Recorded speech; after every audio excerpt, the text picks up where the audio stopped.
And we're live. Ooh. Oh, I see Michelle and Barbara and the Peacock Parlor, Chantilly Sandra, Mary Grubbs. There's the Peacock Parlor, Raising My Wildflower. There's Randy Girl, Michelle, Comfy Cozy, Dolores, Carrie, Peacock, Jared. Hello, Jared. Chantilly Chandra. You know, I'm not going to be able to say hello to everybody right now, but hello. Oh, we got Fabric and Treasure. Well, that's Carrie again. Where'd you go? There you are. Fabric and Treasures from California. Well, it just so happens we got two California girls on the show tonight. Because you know what I say, California knows how to party. They do. So hello, California. And Daniel, I see Daniel here, and Kelly. So I hope you guys are all having a great Monday. The weather was great here in Indiana again today. And hopefully it'll remain that way. Hopefully it won't snow or anything. But welcome to the Vintage Rescue Squad. We do these every Monday, and it's just a hangout where we just kind of sit and talk about vintage and reselling and YouTube and honestly whatever we decide to talk about. But I want to go ahead and have my people on screen with me do a little bit of introduction so you get to know them a little bit. And Jamie, are you there? Because you look frozen to me. Oh, there you are. I'm just being Michael say it. Still. Michael's gonna say it. Listening to the teacher talk first. Girl, you frozen. Okay, go ahead, Jamie. I'm Jamie. My channel is Mid-Century Wasted, and I'm a vintage hunter, like her and him and her. And I'm just looking at flea markets and thrift stores and estate sales anywhere for her and him and for vintage things to either collect in my own collection / hoard or resell. And that's what my channel's all about. We love a good hoard. All right. We love a good hoard. So welcome, Jamie. Yeah. Thank you for having me. We love a good hoard. Mm-hmm. All right, Sugarbritches. Now, you guys all hear me talk about Sugarbritches all the time. I always find Sugarbritches when I'm out and about. I see things that remind me of Sugarbritches a lot. And Sugarbritches is here. So go ahead, Sugarbritches. Tell the people who you are. You really do exist. You're a natural person. Yeah. I'm Lori Ann, also known as Sugarbritches, Sweet Ass Stuff. You can find me on Instagram and on YouTube. I don't have a lot of videos yet, but I'm working on it. And I'm having my first live sale this Saturday. It's a 4-way sale with Beth and Michelle and Christine. So I believe it starts at 5:30 Eastern. So you can tune in if you want to see some goodies. We'll have some on Saturday. But I'm also a thrifter, and I like weird and unique items and creepy items and different stuff. So she fits right in. So make sure that you guys make sure that you subscribe to both Jamie Mid-Century Wasted and Lori Ann's channel. Their channels are linked down in the description below. So make sure that you go over to their channels and show them some love and give them a subscribe and watch their videos coming up. And then we got our fella here. Go ahead, Michael. We'll go ahead and let you do your little introduction again. So again, I'm Michael Todd, and I am the Cult of Vintage, both on Instagram and now YouTube, with 0 videos. Thank you to everybody who's already subscribed. I appreciate it. Welcome to the void of my YouTube channel. I will be having videos coming out soon. I'm going to start off slow with just like a little introduction, a get to know me, and then we're going to ease right into it. And then we're going to take off. Boom. Oh, someone named Blake Dorman said he's going to go follow Jamie right now. Ooh. I wonder who that is. Dork. Wonder who that is. He thinks he's so funny. Sugarbritches. Ivy Bell Lane says, I had a buyer that bought something from me on eBay and they asked me if I was Sugarbritches that Misty always talks about. My eBay site doesn't mention Misty at all. How funny. Everyone knows. It's too funny. Everyone knows of Sugarbritches. Mhm. All right. It's got blonde hair at Sugarbritches. Right. Blonde hair and it's like just has like it's just in it just sassy. It's just sassy all over at Sugarbritches. Right. So one thing that I thought that we would maybe discuss today, and I mean, if you guys have questions or something that you want us to talk about or, you know, delve into a little. Uh-oh. Oh, girl, It's you an- frozen. You frozen Bye. up there. Beep, beep. Misty. Like, Oh, there. Freeze frame. Are we there? We there. Okay. She's back. But I wanted. Okay, good. Let me know if I go frozen again, because I am at the shop still, and sometimes that can go a little crazy here. But if there's something that you're wanting us to talk about, make sure that you do, tell us in the chat, and I kind of leave it where we're just open and we just talk about whatever floats our boat. I don't plan things very much, but one thing that I thought that we would talk about a little bit is the state of the Goodwills in our areas. The Goodwills. So we were talking a little bit about this before, but I know the Goodwills in my area are empty. In fact, I'm getting ready to film a haul video from Goodwill that I bought. I went to 3 different Goodwills and bought 3 things. 3. Wow. So it won't be a very long haul. I'm gonna tack it to the end of a shop with me video, but they're just not good. Now, how about in California? Do you want to start, Jamie? yeah, I guess. She's frozen again. Oh, is she? No. Oh. Oh, no. There's movement. There's movement. Oh. There she goes. Our Goodwills, I don't go there very often because I don't have a lot of luck, really. There are a ton of Goodwills, maybe, 30 I could drive to in, a few minutes. Some of them are Goodwill, what do they call it? Goodwill Boutiques, where they take their best stuff and they put it in a special store. But Really? hike up the prices, of course. The last time I went to Goodwill, I did a shopping video and the comments were kind of what I expected. Everyone was saying, oh my gosh, it's packed. The shelves are packed. They're crammed with stuff and there's nothing good. It's just junk, pure junk on all of the shelves. So you have to really dig around. If you go to the fancy Goodwill store, you're going to be paying way too much to resell anything. So I kind of just don't even go there anymore.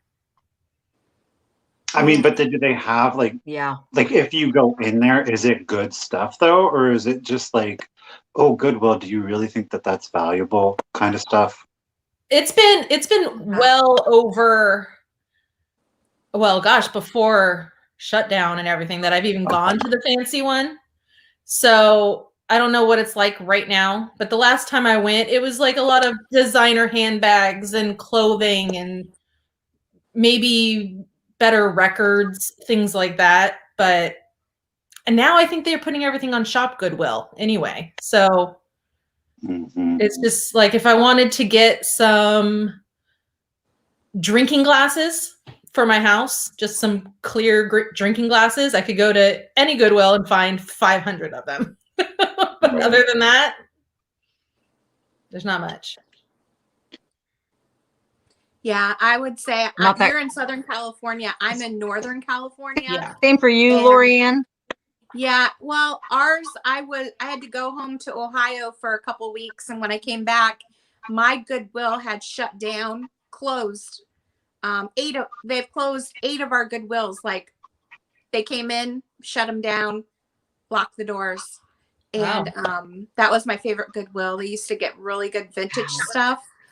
So I have one that is close by in the little town, just like 10 minutes away, but you know, they don't get a lot of vintage stuff in there. It's mostly newer stuff, Target stuff.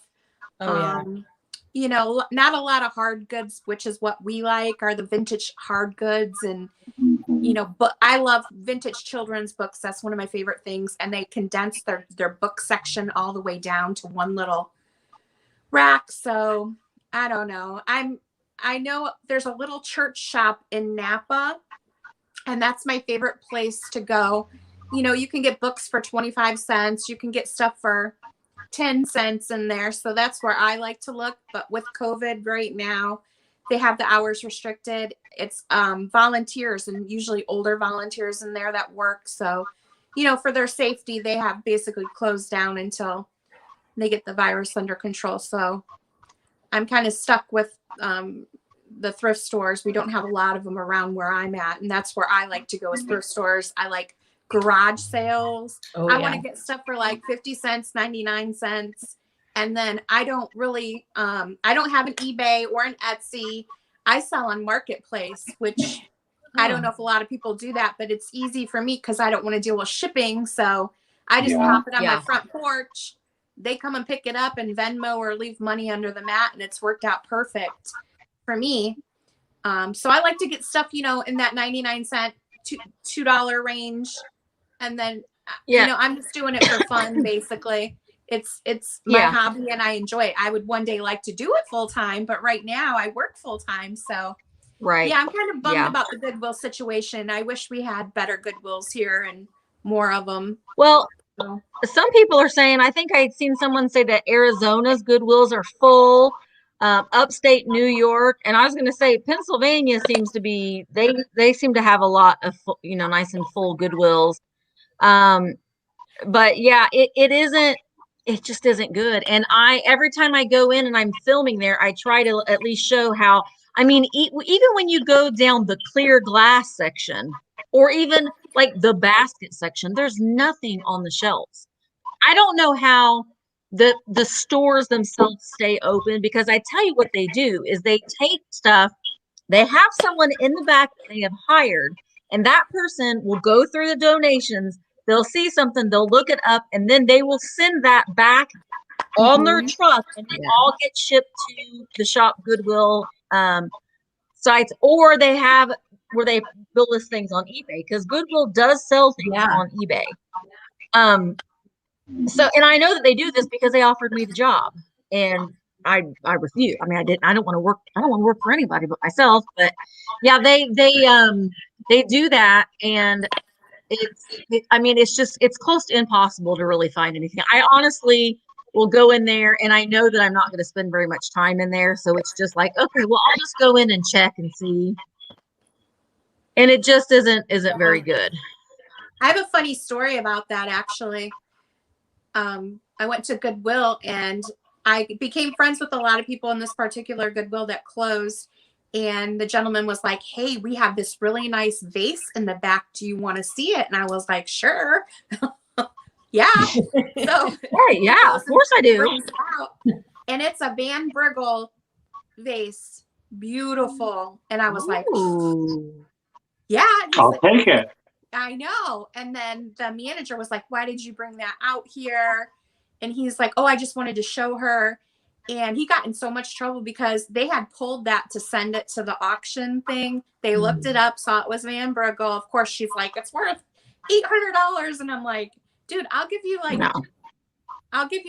$40 for it, you know, because it was beautiful and I wanted it. You know, $40 is a lot for Goodwill, you know, but that's a $40 profit for them. Yeah, right. I have a feeling that they're going to be condensing the Goodwills down and go to more of an online platform, and they're just kind of weeding out stuff. So yeah. Well, that's because one of the managers, I used to have one that was maybe 10 minutes from me, and it was small, but it was good. You could go in there and find good stuff. And then one day I went to go there, closed, like just gone overnight. And I was like, what in the world? Well, the manager would come into my store because I'm a retail manager. And I'm like, what happened to your store? And she was like, they closed us. And I was like, why? And she said, because we weren't making our sales. And I was like, what do you mean you weren't making your sales? And she said, we have sales goals. I was like, you have sales goals at Goodwill? She said, yeah, and we just weren't making the sales. And the other one by me, it looks like it's going to close at any second.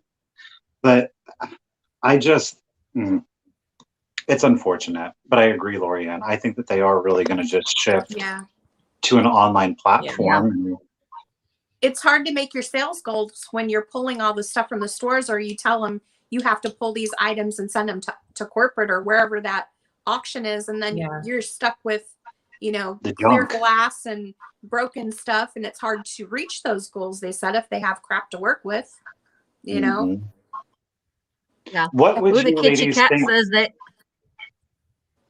she said in quotas, she said she used to work for Goodwill. So that's an interesting insight, Kitchen Cat. Yeah. And one thing when they were, because it was like every time I walked in, they're like, they knew that I was a reseller and they would try to get me. And I would say, listen, I like to go in and find the stuff. It would take the thrill away from me. And plus, I don't think that's right that you're doing, you know, I didn't say that, but in my mind, I was thinking that. And she said, oh, well, there's ways that if you see something, you can set it aside. And I'm like, well, I didn't think you're supposed to do that. But they do. So the whole thing just kind of gives me an icky feeling. Yeah. Right. It does. Right. Well, what would Well, yeah. you, I mean, Kim Z said if they wouldn't price things so high, they'd have more sales. And you know, the thing of it is, if they don't sell the things after a certain period of time, it all goes to the bins. Yeah. I mean, what would we you have all a think if, bins. We do have a bins close by, and I've never been to it. It just sounds cute. I haven't been. I went into a bins real quick, and I just didn't feel comfortable, and I left. Well, I was just about thinking about going, and then COVID, and now I really don't want to go. I used to go all the time. Yeah, I used to go all the time. Yeah, but ever since the the pandemic, it's just too peoply. It's too peoply. Yeah. And I'm sure it's super peoply here. I mean, everything is crowded. Sure. It's crazy here. So I'm sure. Yeah. I'm sure. Well, they limited. Yeah, Elba says that they have a big bins, and she said they find better stuff. Yeah. Well, the bins, I went to the bins when I was home in Ohio. They have one, where were we at? Columbus, I think. And they limit, how many people, one person per bin. And I wanted to get a whole bunch of stuff, but I'm on an airplane. So I brought an empty suitcase and packed it full of books and stuff like that, because you can always get great deals. But people do.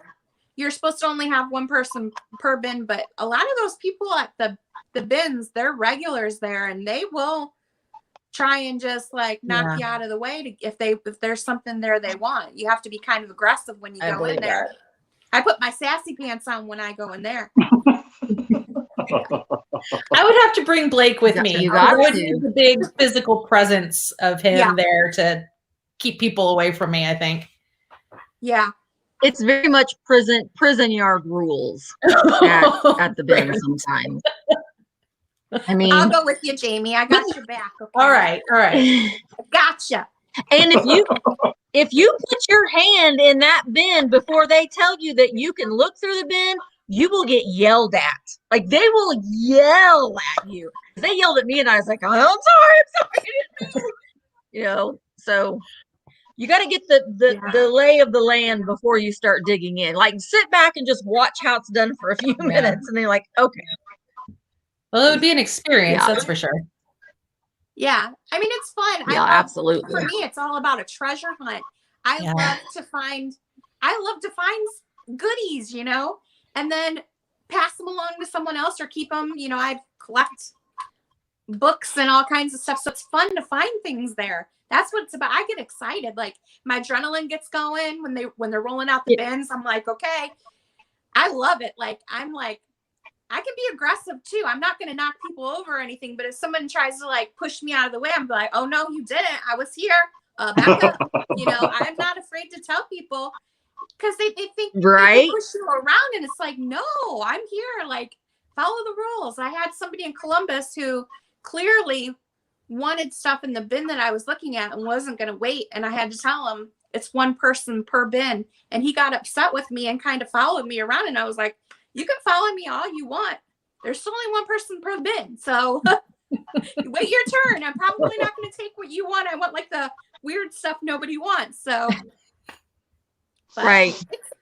Yeah, I would rather go to Goodwill, to be honest with you, but it's still fun, you know, to look for the treasures. Michael, have you ever been to the bins, Michael? No. No. Because Michael's a gross. germaphobe. Oh. Wear gloves. No. Michael doesn't like germy things. No.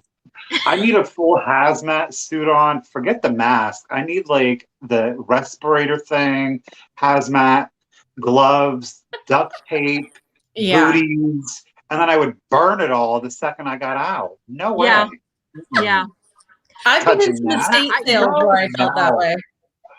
I carry on a Clorox wipe when I go to the Goodwill, like a normal thrift store. I do. I carry on a Clorox wipe with me. That's a good idea, honestly. I'm like, ooh. Yeah. Michael doesn't play with germs and dirty things. Too, believe it or not. I'm a germaphobe, but I would rather dig around in like a barn or garage sales. I love digging through boxes of stuff and, you know, seeing if there's a treasure in there. So the Goodwill, the bins did kind of creep me out a little bit, but as long as I have my hand sanitizer and my gloves, I wouldn't go through digging through without a good pair of gloves. I'm fine because I know I can wash my hands or whatever, and anything I get from there is getting a good wipe down or thrown in the wash when I get it home. So I've gotten used to that a bit, but yeah, they did kind of creep me out a bit when I first went there. Well, I'll dig in a barn outside, but not like, I don't know. If it's like an enclosed space and it's like all I can't, I'm like, germ. There have been some interesting things that I have seen in them bins. Do tell me. Do tell. Yes. Really?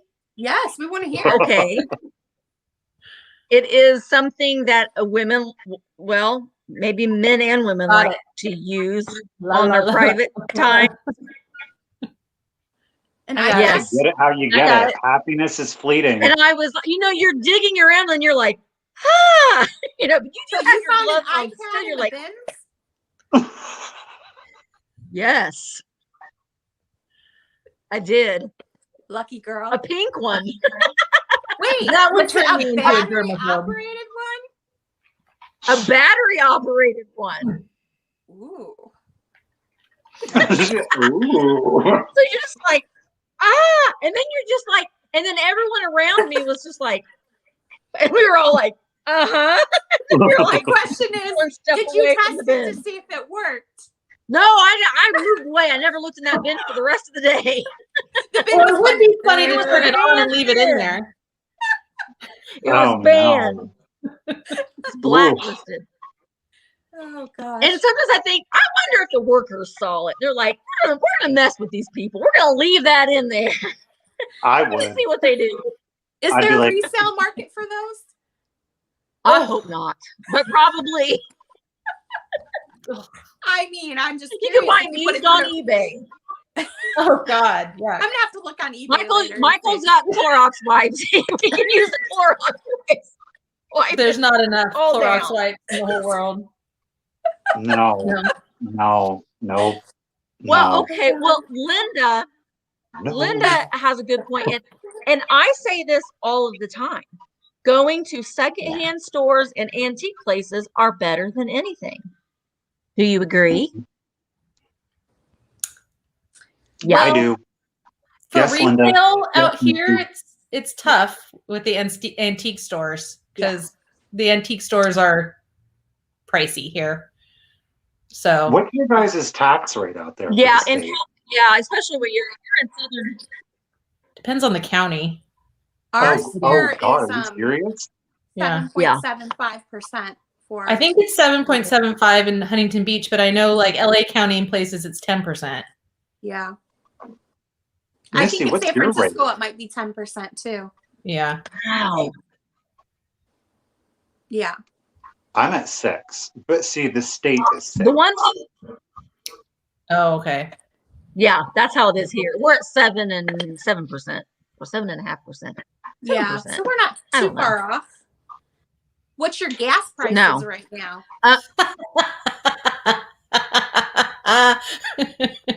You know what? That is one thing that my husband talks about this all the time, and people talk about I don't know. I'm like, I need gas. That means I'm it's gonna cheap. get gas. I don't pay attention. If you don't know, that I means don't it's pay affordable. Yeah.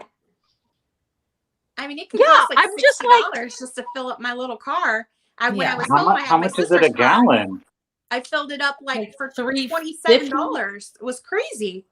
Oh, I'm at $3.60 here. $3.10. Yeah, we're probably headed up towards $4 a gallon. It's close to $4 here. I think it was Yeah. like $3.79 today. Oh no! See, look at you guys all Yeah. knowing what's going on in the world, and I'm like, I need gas. I got gas today. Do I know how much it is a gallon? No, You pumped it and you don't know how much it is. I don't check. I'm just like, I need gas. Well, here, if you need Yeah, gas, listen, but you have to search for the lowest price. So it's like that station Oh no. is $3.79, and then across the street it's $3.69. So you are looking to know which one to go No, to. there are literally maybe 7 gas stations in my whole town. Maybe 7. And I'm Probably just like, 700 in my town. yeah, I'm just Or going just to go go to to this Costco. one. Yeah. Well, and I go to the one because I kind of sometimes have to go to the closest one because I am notorious for letting my gas light come on. I don't pay attention. I'm like, oh, I need gas. And my car tells me, and that's how I know, typically. Same. So I have a question for Okay. you. Do you guys factor in your gas money and time when you are sourcing items when you price it Yes. for resale? Okay. No, not when I price it for resale. Not for resale. I do. I do For write it off taxes. on my taxes.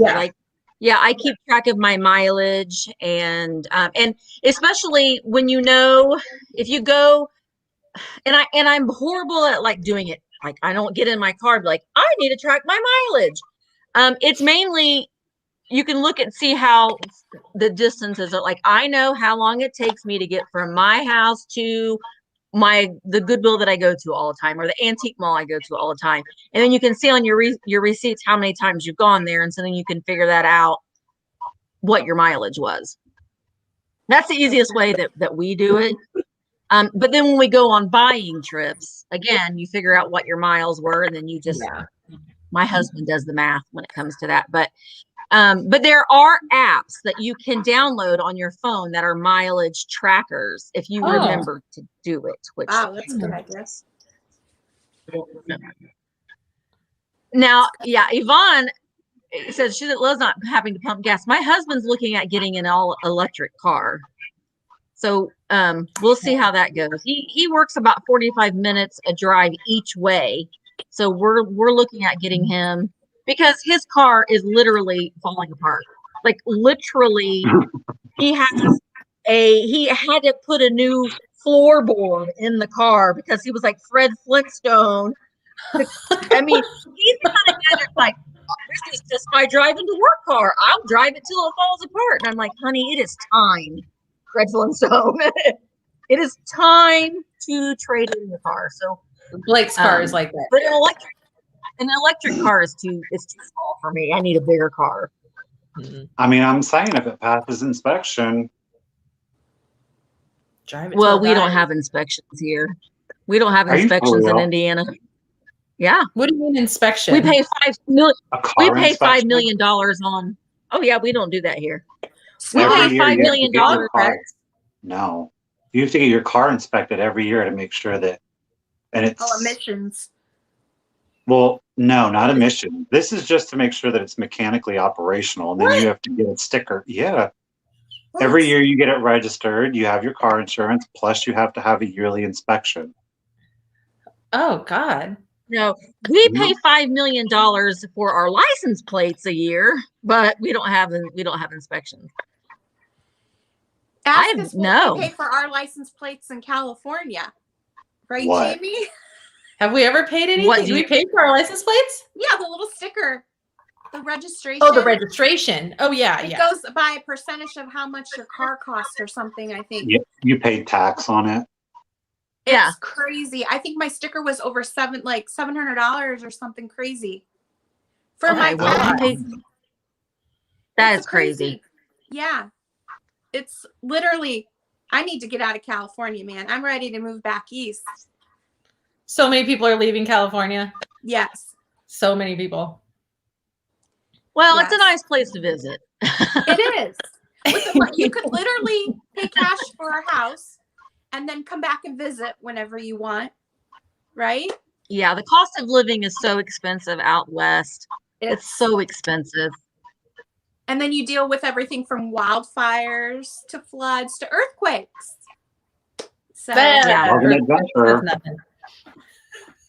yeah. To rain, because I know how you Southern California people react when the rains are coming. It's gonna rain. I was Everybody outside in the rain last week. Outside while it was raining. And I don't have an umbrella. I don't own an umbrella. And I was waiting for a bake sale for 2 hours outside. I'm like, it is raining on me. What do I even do? I went under a tree and I'm like, I hope there's no lightning because then I'm just gonna die. I will tell you, being from the Midwest, because I'm from Ohio and I've been out here for 20 years, California people do not know how to drive in the rain or any kind of like snow. Even if you go up towards Tahoe, there's always hundreds of accidents because people don't know how to drive in the rain. And anytime there's a sprinkle, people freak out here. It's like, I'm used to driving in snow and stuff in Ohio, so I feel you, but I don't know how to drive in snow. I would be skidding off the side of the road, I'm sure. The same way you would drive in wet sand. The same way what? The same way you would drive in wet sand. I wouldn't know how to do that either. Oh, well, Jamie, jeez. I'm going to be stuck on the side of the road real quick. Jamie's going to walk everywhere. Flares. She needs to go Uber. She needs to go somewhere. She's going to ride her bike or she's going to walk. That's what husbands are for. He drives.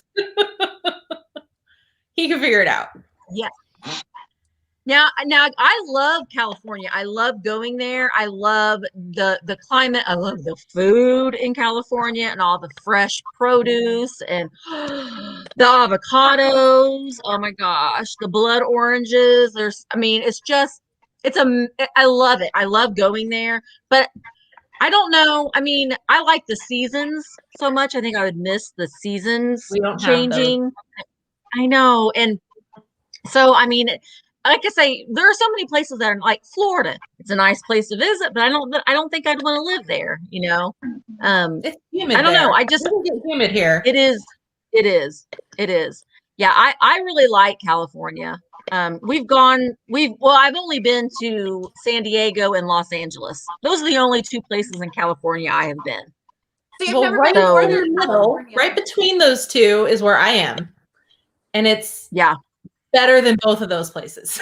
And I'm up in Northern California, so wine tasting, I'm right at Napa Valley, so you can come on to California and visit Jamie and then come up and see me in Napa. I will drive up to Napa. I love it up there. I would love to go back, but my husband goes out there he works for the Navy. So he goes out to San Diego, or he hasn't in a while, and for a conference. And then I'll go with him and I rent a car and while he's gone all day, I just go to all these thrift stores that I can find, and just kind of make a day of it. I pretty much eat Mexican food every single day because there's nothing like it. It's just so good. Yeah. I love it so much. That's the right thing to do. Oh my gosh. The guacamole. Oh my gosh. So good. See, we make up for anything expensive we have here. We make up for it in avocado prices because our avocados are like so cheap. You can go find them on people's trees in their backyards. Yeah. I buy an avocado here, and if I don't eat it within a day, it's bad. Oh, they're not good. They're old. They're not good. Yeah, they're old. They're not fresh. Yeah, that's a Okay. good thing. We Let's do have see. a lot of fresh produce. Yeah. All right. Oh, Daniel's coming out Friction. swinging with his question. Do you think with all the scheduled and now pop-up live sales, it will cause friction in the reseller community? No, What do y'all think? I hope not. I don't think so. There's room for everybody.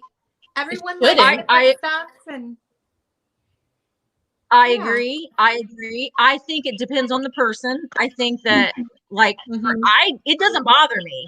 And again, and I've said this before, if you know there's a calendar out and it's very, very helpful and it's nice to look at to be like, okay, as a guidance. But we all work for ourselves if you're a full-time reseller, you work for yourself for a reason. I'm working for myself because I'm trying to fit things in my schedule when it works best for me. And sometimes you just have to just fit it in and make it work. I think it's always a good gesture to look and just to see if you can fit something in there, but there's only so many hours in a day. And the calendar is getting quite full. But I don't say that to discourage anybody, from having a sale or going live or, doing whatever, because essentially you're working for yourself and you get to determine what works best for your schedule. Well, nobody should get mad at it. There's nothing to get, feisty over. But I think but there will be some people that will get mad. I mean, it's all going to depend on the person, Well, and some people get mad over everything. True that. Yeah. Yeah. That is very, very, very true. Very, very true. There's pretty much at any time during the day, if you're looking for a live chat or a live sale, you can find one. So Daniel, that is a good question. And I don't want it to discourage anyone from having a live sale. You just have to make it fit when it fits your schedule. Danny is eating guacamole right now, and she lives in Vegas. Probably pretty fresh. All right. Let's see if we've got Jeffrey doesn't like avocados. I used to not like them. Have you ever had them with garlic salt on them? Oh, really? Oh, yes. Smashed on a piece of toast. Yes. With a little bit of everything but the bagel seasoning. Yeah. Yes. Yes, the second part of living, the Mexican food in San Diego is amazing. There's a place called the Taco Shack or the Taco Stand. It's There's amazing. a bunch of places called that. Why there is. It's so original. They're all called taqueria. Oh, it's so original. Yeah. I think I'm one of the few people that doesn't like actual Mexican food. I'm like, You just like that Taco Bell? Really? Yep. That's like about you. as far as, yeah. I'm like you, Michael. I like the fake Mexican food, Fake. like the refried beans with some turkey meat or some carnitas with some cheese on it. Very bland. Turkey meat? Well, yeah, when Turkey meat with refried beans? Sugarbritches. Yeah. When you The make 5-layer tacos, burrito, you can switch it out, throw in some chicken, add a little rice and some melted cheese. No. There are two things you don't add chicken to, and that's pizza and tacos. I'm just saying. Chicken bacon ranch. That's my opinion. Pizza. Oh, no chicken on pizza. Nope. I hate ranch dressing too. I don't eat a lot of anything chicken white. in general. Oh, I don't like ranch either. No. What? No, I don't No like ranch. no mayonnaise, no sour cream. Now I like mayonnaise. I love mayonnaise and sour cream, but I don't like ranch. I have phobia on that. I can't watch people Really? eat it. I don't want to look at it. I don't want to talk about it. No. I have a So friend you don't like that. deviled eggs or egg salad? Oh, I yum. don't eat any of the salads, like the salads that you have at a picnic. Usually I'll have just like some crackers and cheese and like a piece of watermelon because there's when they do You the don't have salad, potato Everything's salad? salad. Yeah. nothing with mayonnaise in it or any weird like mixed meat with it. Oh gosh, no. I'm weird.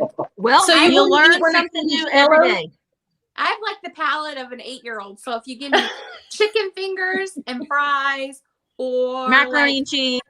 yes, Beige. with ketchup in it. Yeah, I'm Oh hot no. dogs. Yes. That's good.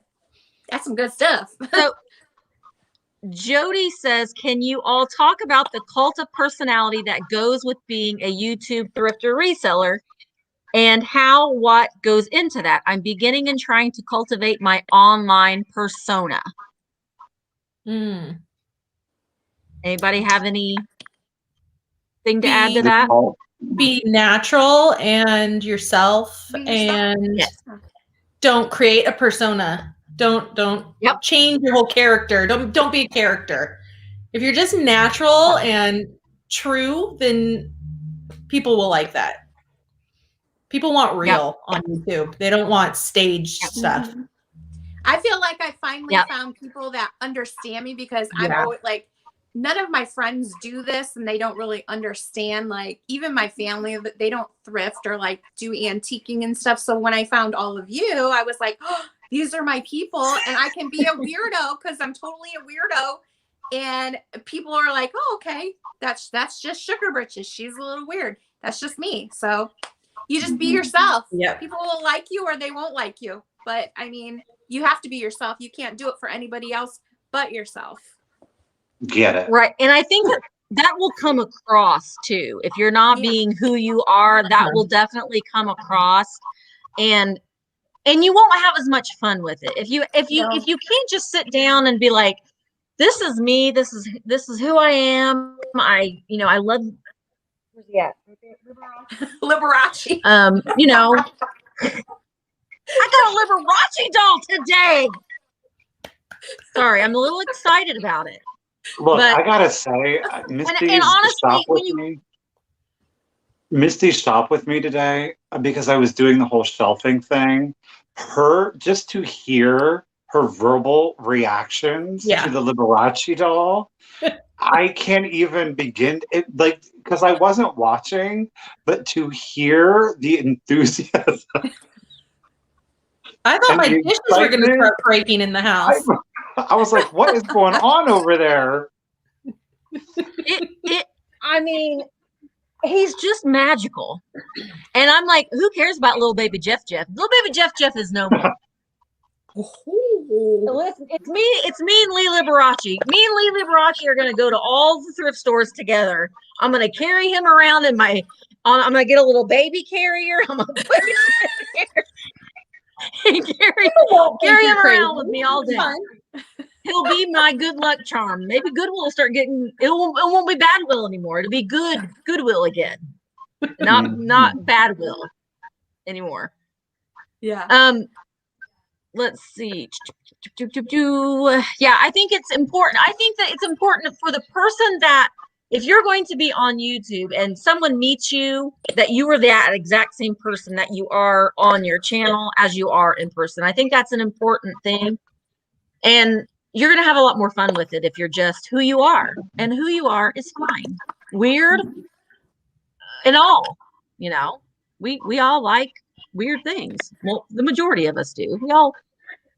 Baby Jeff is second fiddle now. And Jeffrey's probably like, oh, thank God. Thank God, baby Jeff. Jeffrey just got confirmation that God does in fact exist. There's no more babies. Yeah, I would definitely say to kind of like take on the persona thing is that you also have to think about it though too, is it's like how exhausting would it be? Like it's difficult enough in today's world to be yourself, let alone trying to be someone else. So why take on the burden of trying to present something that isn't truly and authentically you? And I've talked to a lot of the ladies about being uncomfortable in front of the camera and always feeling like I have to control that situation. And that's something that I can't control. And I have to let that go. You know what I mean? And I think that for some of us, that's a difficult thing to let go. And I think for some other people, they're just like, here I am, you know? So you also have to take in mind, though, too, that like energy attracts like energy. And if you're putting out good vibes and good energy, you're going to get it back. Well, and I don't think everyone You has to see have a Jamie. YouTube channel. Oh, there you are. Oh. You know, No. if you don't like being in front of the camera, and if you're super nervous and super uncomfortable, go on Instagram, post pictures, do a sale that way. There's so many different options if your goal is selling or just showing off the stuff that you got. If you're just scared to death and just can't get past that for YouTube, don't do it. Don't do it. Yeah. But you're also not going to know right away, too. Your first couple videos, you might be like breaking into a sweat, and then a week or two later, you're going to start getting more comfortable with it. So yeah, figure out if you really like it or not, if you really want to do a YouTube channel, because not everybody has to do it. Right. Yeah. Some people don't like being live too. Some people would rather just jump off a bridge than go live on YouTube. So maybe you would just prefer recording videos and posting videos that way. I mean, there's a lot of different things you can do. And I want to say too, we've all had our very first video. We've all had our very first live sale video, or our first going live period, or our first YouTube video period. Mine are really bad. Like Yours really are hilarious. No, they're not. They are really bad. But we all started somewhere. Every single one of us started somewhere. And if none of us took that leap of faith to say, you know what, I'm going to try this, I'm going to do it, then we wouldn't have, we wouldn't be here talking and doing this tonight. So I think everybody has a starting point. And it isn't immediate. It really isn't. I mean, I was making daily content for almost 2 years. Well, for a year, I was making daily content for a year I wasn't monetized. You're putting out videos and you're just, putting in your time, I guess you could say. Yeah. And even after a couple of years, it was just like a very small, low paying part-time job, Yeah. So, but it does drive traffic to your eBay store. It can drive traffic if you're selling on Instagram to your Instagram sales. And a lot of people have live Instagram sales, and they are fun. I'm going to tell you that. And to me, Instagram just seems like a place where you can just sit and it's more, I don't know, it's relaxing. It's not as, I don't know why that is to me, but it just seems less threatening. That doesn't make sense, but you know what I mean? Yeah. It seems more free there, whereas YouTube's more constricted. It's like YouTube's like. Yeah. Well, Instagram just doesn't have so many rules. Yeah. Absolutely. I'm still trying to figure out Instagram. I mean, I don't have very much content on there, and I don't really like getting in front of the camera. So sometimes I'll just video my hands if I'm making something, crafting, or, show off the items, because I don't know. There are a lot of successful. Yeah, there are a lot of, especially when you're creating something. Unicorn too. I know it. If I can get away from making a donkey, every time I try to make something, it turns into a donkey. I'm fairly new at this, so I have to keep practicing, but I will get to that unicorn one day. I have faith, and I'm going to keep guessing unicorn. Or we'll make it a donkey corn, and I'll just slap a horn on it. A donkey corn. I'm down for that. Mm-hmm. Okay. I am going back and looking at some of the comments. Okay. Oh, well, the Kitchen Cat. How many items do you recommend to sell live when you're just starting out with live sales and have no one to jot things down for you? I'd start small. I have no one to jot anything down. Misty, I know, started off with nobody. Well, but you didn't have any. Yeah, well, I started my live sale videos where people had to be the first person to email me. Don't do that. Don't do that. Don't do that. If you're what I recommend is maybe have a joint sale with someone. When you find a buddy, find a reselling buddy, and email and I mean, that person may tell you that they can't or no or whatever, but and just be gracious about it and it's easy. It's nice to have that someone to kind of share the time with, because if like what we do on Tuesdays while I'm selling something, then Michael and Michelle are there, and so it's a slow down pace. You can jot down who bought that something, and you're getting kind of used to the camera and where to hold things, because it's odd, when you're trying to hold things up. So I think it would be a good idea to do a buddy sale, like to have a joint sale with someone and maybe do 15 items each. And I mean, when I first started doing live sales, I think I would show like 20 things and maybe sold 6. So it isn't going to be an instant thing, because I think you have to build an audience. You have to have an audience first. If you have 30 subs and you're wanting to have a live sale, it can be a little bit more difficult. You can be a little defeated, or you can feel a little defeated. So I have a question for you, all you people out there, and you as well. What do you guys think? I'm doing my first live sale this weekend, and I've never done one, obviously, and I wanted to know if you would suggest. I wanted to maybe do boxed lot sets. I'll have some mystery boxes, but do a set price that includes the shipping, because I can tell you I like that's a what mystery freaks box. me out is the shipping. So if I set every box at a set price, including the shipping, and then just show the items that are in that box, do you think that would people like that? Do you think that's a good way to go, or should I do individual items? From you, but see, I feel like I'm biased, because I'd be like, well, yeah, I would buy a box. I would buy a lot from Lorianne, but that's because I dig your aesthetic. Misty and I did your mystery box, and I was so excited. I couldn't wait for her, and I just opened it immediately. So that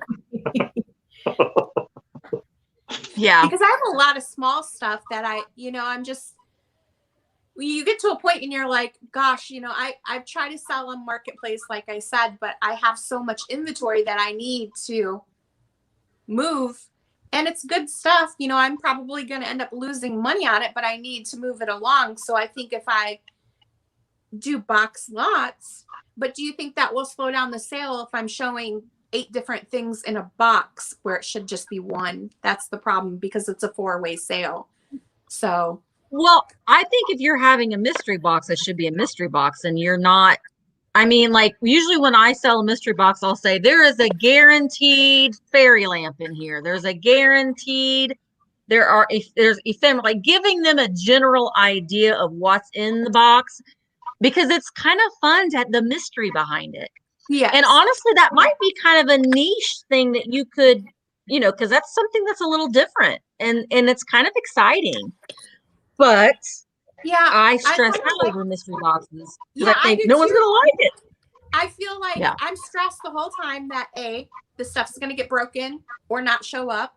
B, that they're not gonna like what's in there, what I've picked to go in this box, and then they're gonna be disappointed. So that's where the shipping part of it freaks me out a bit.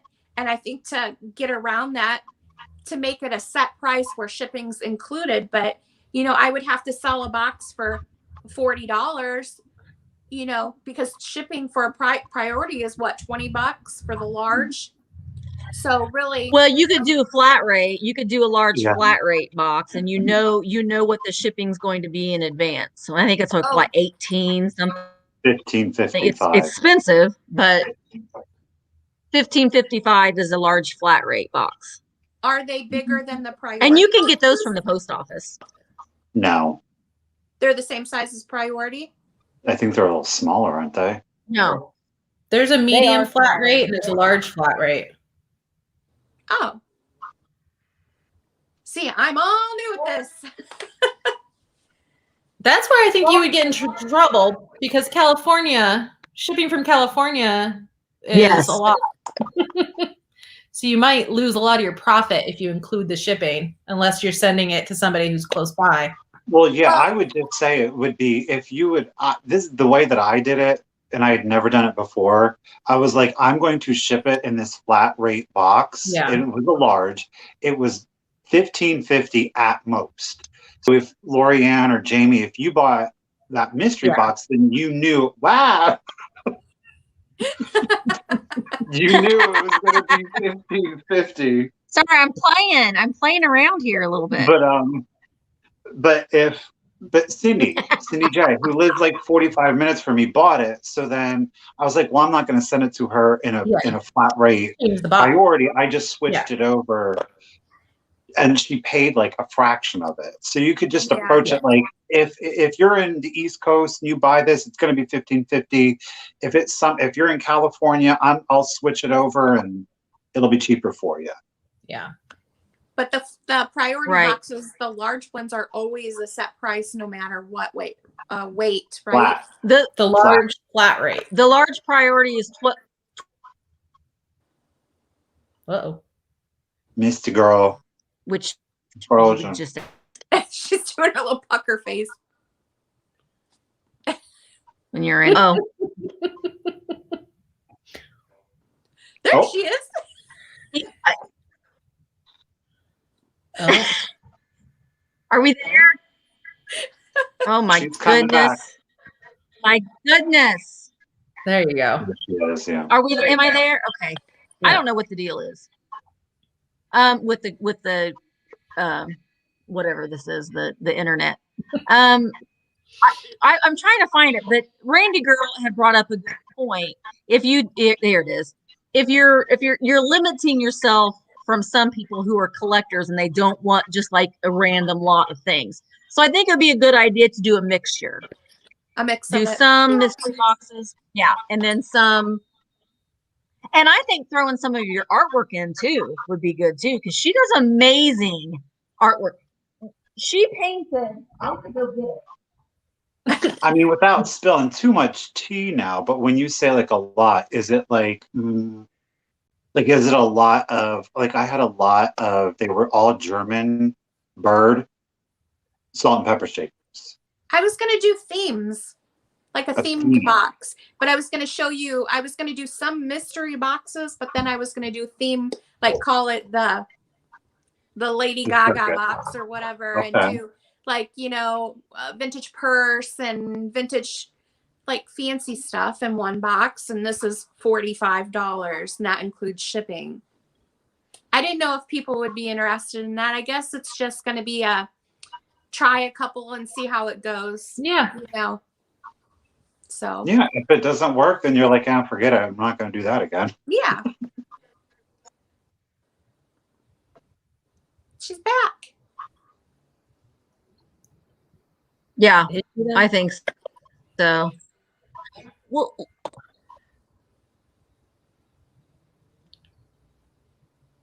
She glitchy. She's gone. It's our show now. She said deuces. She went to go grab a taco. So are you excited, Lorianne? Oh my God, she's gone. Call the police. Oh, okay. There she is. I went and got Sugarbritches' picture of Brutus that she painted for me, and I got a horrible cramp in my leg. But here Oh, this is my puppy Brutus who passed away, and Lorianne painted this picture, and it looks just like him. And she sent this to me. So she is an amazing artist. So I think that you could definitely sell some of your artwork too. You can have an art. Yeah, maybe I'll mix it up a bit, or if I do those oh my gosh boxes, she's frozen again.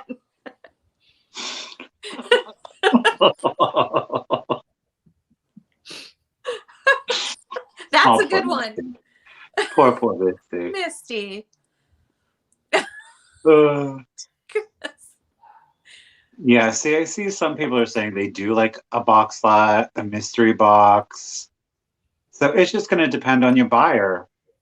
Yeah. Is she back? She's moving. Are you there? Am I here? Am I here? I think Yes, so. Am I here? Oh mostly. my gosh. Okay. Am I pixelated? Well, you guys can just But carry just on the long show as you're without me if I moving. disappear. No. Lorianne, say when your sale is again. People are asking when it is. It is a 4-way sale with Michelle, Christine, and Beth. And I believe it starts at 5 or 5:30 on Saturday. That's Eastern Whose time. channel is it on? Channel. Beth, Sweet Treats and Pretties. Okay. Yeah. Okay, so Sweet Treats and Pretties on Saturday is having a live sale, and it's going to be Sugarbritches and Michelle Newton's Cupboard and Beth. No, Christine. Beth is Sweet Oh, Treats and Pretties. I can't speak. I'm just looking at the chat here. Am I still here? Do y'all still Yeah. see me? Okay. Whew.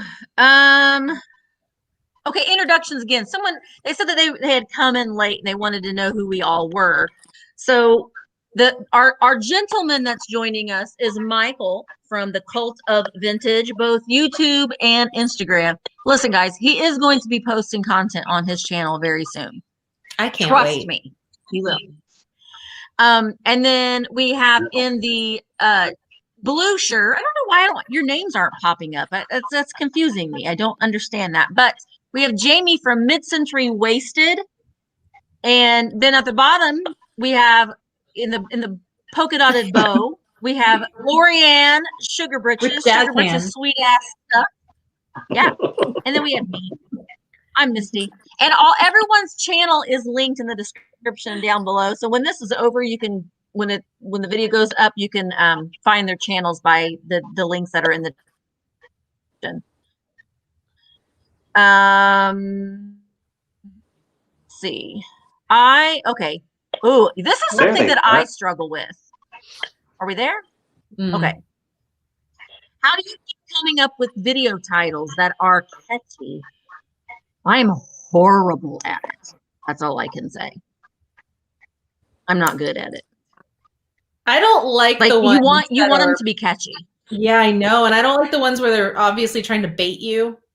Clickbait. You know, yeah, I don't know. I don't like doing those, but I know that that's what gets people to click it. So I'm torn. Well, there are the 3 T's in YouTube. It's your title, your thumbnail, and your tags. So those are the 3 important things for YouTube videos. That's and I think it's important. You think of TNA. You think of TNA. I think it's important I think it's important not to repeat yourself. If you have a title, like if your thumbnail says like I'm shopping at Goodwill, don't repeat that again in your title if it's in your thumbnail, because it gives yourself a little bit more eye-catching things. So I typically will try to think of something like that I've said in the video, like, oh my gosh, I can't believe I found this. Or I don't know. I'm not good at it. Katie, I'm not the person to answer this because I struggle with it. And I spend entirely way too much time trying to think about a title. Have you ever put up a video where you didn't find anything? Well, I'm getting ready to do a Goodwill haul where I bought 3 things from 3 different Goodwills. Okay. I think I have.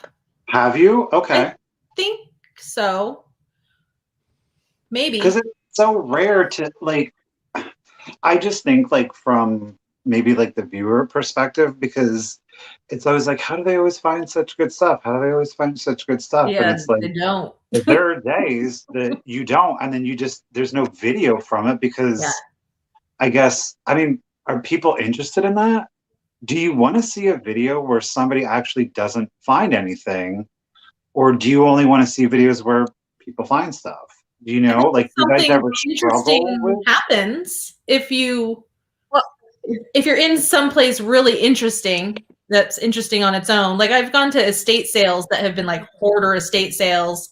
Okay. And just the act of walking through a hoard is interesting to see, even if I'm not buying anything, or, you know, if sludge spills on me, which has happened many a time. Something funny happens, you know, but if you're just like at Goodwill, oh yeah, it sucks here again. Didn't find anything. Bye. I don't know. Well, and sometimes you can find, because you can. I mean, if you're going in and you're trying to find things for resale. I mean, let's be honest. We all find things when we're thrifting or when we're at an antique mall, things that we're keeping for ourselves. We all find those things, but there are some things you just can't buy. You want to go and look at those things. And I think that it's like that when you go to an antique mall and just like if you're not filming, you go to an antique mall and you're just looking at all the cool things that you see in there. So I think if you're taking that mindset through a viewer's eyes, the viewer wants to see these cool things too. It doesn't have to be something that you are purchasing for resale. It's just a cool place. I have a video that's going to come out. I don't know if it's going to be this week or next week. And I just filmed it over the weekend. I didn't buy anything, but it was a cool place. Like they had really cool things, but they were out of my price range, but it's still cool to see.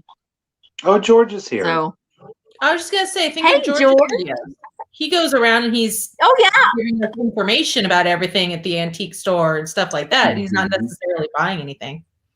Yeah, and now I feel really bad because somebody had a really good comment and they said, I think that it's okay just as long as you teach us why you didn't buy anything or tell us why you didn't buy anything. Yeah. Well, and I think it's important. I think it's very important when you're going to an antique mall to not be like, well, I can't afford anything in here. Oh, this yeah. is a crappy place to go. You know, I think it's very important to make the distinction between this is a very nice antique mall with retail prices, and there's nothing wrong with that. I'm looking for things that I can resell. So it's a great place. You should come and visit it. Just be positive. Don't just be like, never come to this place, because that's not right to do. No. Yeah. I think it's all in the wording. You find things sometimes, even in the antique mall, because that's usually where we've been going lately. And I can find things sometimes to resell, but more times than, you know, I'm just buying for myself, basically. But it's still fun to walk through and look at everything. And I think people enjoy seeing, because different parts of the country probably get different things, Absolutely. you know. Oh, yeah. To that specific area. So people may find it interesting, you know, to see the different things.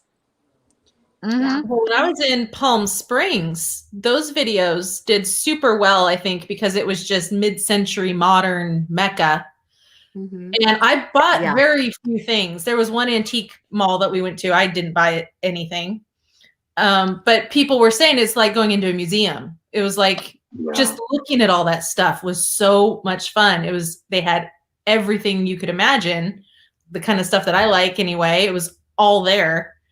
So it was fun we spent a ton of time in there looking at all the things that they had, but the prices were really high obviously way too high for resale, but even stuff if I wanted to collect it myself, it was priced for a Palm Springs market, and there's just a ton of money out there. So it wasn't anything we were taking home, but still it was really fun to show, like, look at all of this MCM glassware and all this stuff. It was super fun.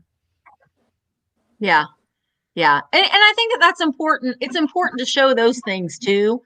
And, you know, we can get ourselves in trouble sometimes if all of our content, because the Shop With Me videos do pretty well, but they can be expensive if you were a YouTube content creator, because people want to see you out spending money, but you can't always go out and spend money. And then, you're stuck with all this stuff if you don't have an outlet to sell it. So, it can be, they're fun to watch, but they cannot, maybe they don't always perform as well. I know that Jeffrey and I had this conversation earlier. I do haul videos, and I love doing the haul videos because I like to be able to talk about the things I bought, why I bought it. And it's just kind of a fun thing for me. Those videos typically don't perform as well as a Shop With Me video, but I sell a lot of the things from the haul videos. So in that aspect, they are profitable for me because I'm opening up another another avenue for viewers to be able to purchase something from me. But you have to gotta keep a notebook. If you have my brain, you won't remember anything. And that you do have to be the first to email her on. Yeah. Yes. So Yeah, I have a fun you do concept. have to be the. Yeah. You have. I have a fun concept that maybe you might be interested in, Misty. If you did a challenge video to say Michael or Jamie or Jeffrey, whoever you wanted, and you picked maybe 3 people to go live with, and you're each at an antique mall, and you have 30 minutes and $10 to spend in that antique mall live. You guys are live, and it's a competition. Wow. And your audience here chooses who came up with the best item in that allotted time with that much money. And it's a challenge. Now, I'm liking that idea. Shop with me. I'm down. I with just thought of it. It just came to me. You'd have to up that price. $10 isn't going to get me anything. Well, that's what I was going to say. I'm so glad I'm not in California. Well, you could do it at a Goodwill, or look, here's one fork. You could say this challenge. We're all going to be at a Goodwill. I found a cake topper. Yeah. Yeah, just and, you know, it's I found a single salt and pepper shaker. I like that idea, Sugarbritches. I do too. Oh yes, Day Trip Vintage said we could have a trophy. We could pass around. Well, I can find a trophy because I find trophies everywhere, and it Katie can't be and I my have a swung trophy. base. Katie and I have a trophy for our tree decorating contest. There's a trophy involved in that. Mm-hmm. Yes, I like this. We're gonna have to talk about this a little bit more. Yeah. George said take you up on that challenge. Listen, you go against George. Listen, I'm waiting on George to tell me that he wants me to come out to his little hoarder house, and I'm there.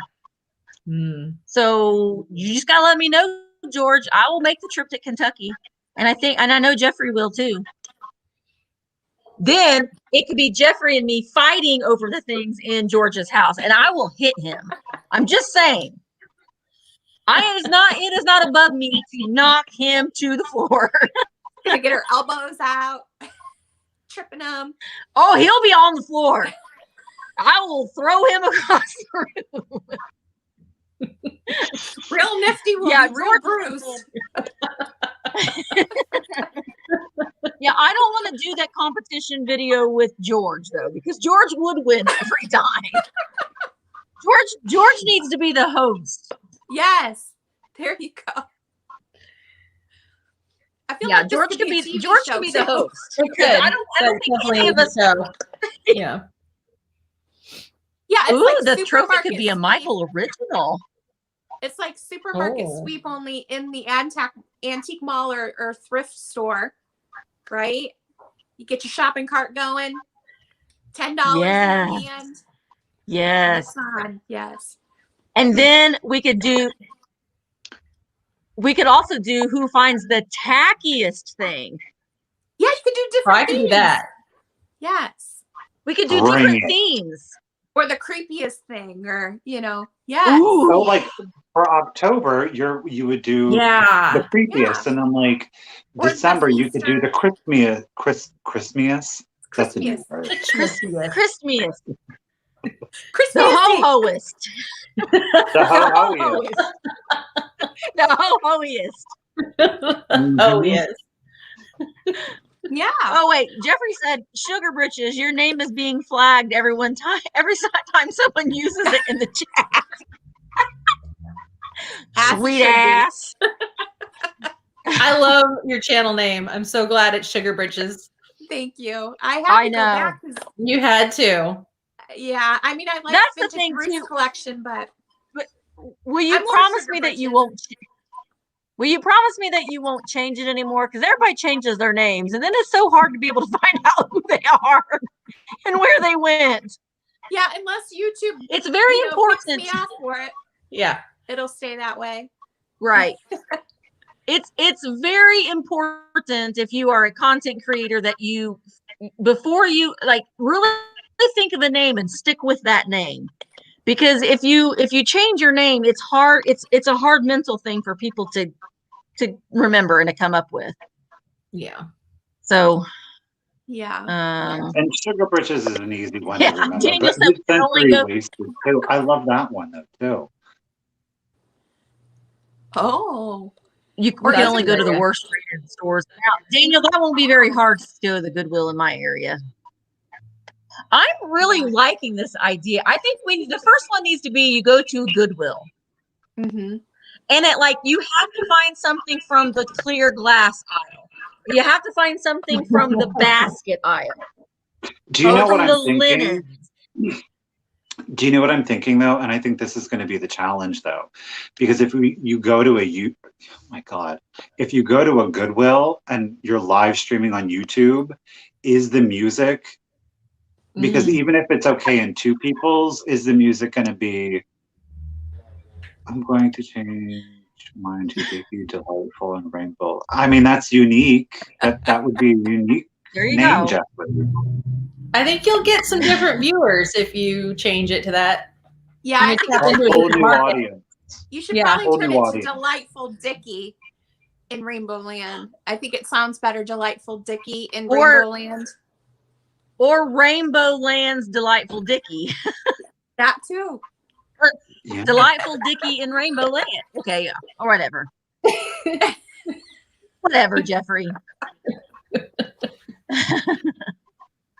Oh yeah, we're gonna have to think about this. I'm thinking that it could be a watch party, Auntie Christy. We bring our things to a watch party and then people get to vote on them live.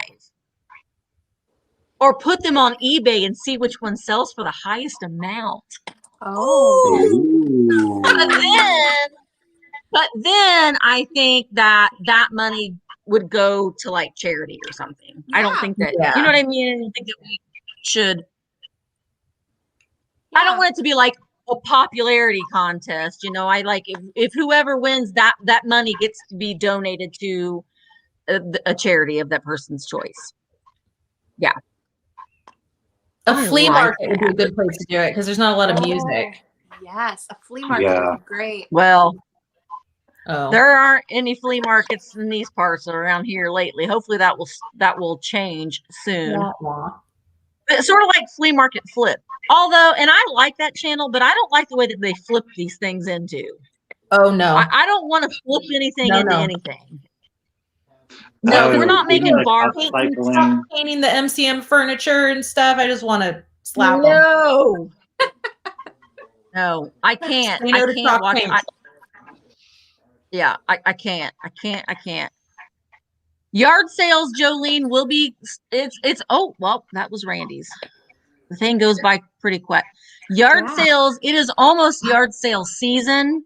We're on I can see it. That's fun. You have a little season of yard sales. We have it all year long. We only have. No, we don't hear. It's always We sunny. do not hear. We have no rain. Well, No we get rain up here where I'm at, so it's more seasonal. But yeah, you're raining up there. Yeah. Yeah. We're basically on fire at all times down here. There's no rain, no water. It's not good. Oh man. Yeah. I do. Virginia is saying that she loves the lamp that's on your desk, Jamie. I got that in Oregon. Really? Oregon. Yes. Oregon. On Facebook Marketplace, I think. Somebody just locally was selling it and we snatched it up. I love Marketplace. I don't like Marketplace. And I've got lots of furniture and things that I need to sell on Marketplace. I don't know why Marketplace annoys me, but it does. I don't know why that is. On it, but it changed recently when they started doing all the shipping stuff. I feel like nobody sees my posts anymore. I was doing okay for the stuff that I didn't want to deal with if it was not worth a lot or if it's really big or something. But now it's not even worth my time to post it on there because I feel like either I get no comments or I get nothing but flakes or people asking if I'll ship it. I'm like, well, the whole reason I put it on here is so I don't want to ship it. So I don't know. Well, it's kind of just not working anymore. Yes. They'll say, is this still available? Yes. That's why it's listed. It's still available. For sale. Yes. Yeah. Do you want it?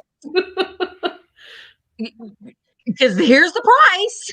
Just let me know if you want it. Yeah. Jody, now I love me a good church sale. What about you guys? Do you like going to a church sale? I haven't seen many. I don't know how to find those church sales around here. I love a good church sale.